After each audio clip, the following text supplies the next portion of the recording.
फिर हमने एच से देख लिया हर्ष बेनीवाल। इसके हमने बहुत सारे मीम देखे हो गए। और फिर अब आई से कोई इंडियन यूट्यूबर मिल रही था इसलिए हमने आई और स्पीड देख लिया। अगर आपको कोई आई से पता हो तो बता देना हमें कमेंट।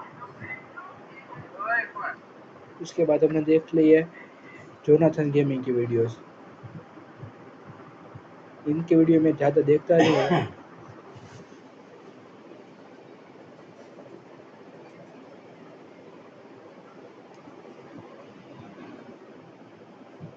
जोनाथन गेमिंग से मेरे को वीडियो मिल नहीं रहा था अच्छा, तो मैंने मेरे भाई को पूछा और उसने एक वीडियो टॉपिक मुझे दिया, वीडियो दिया।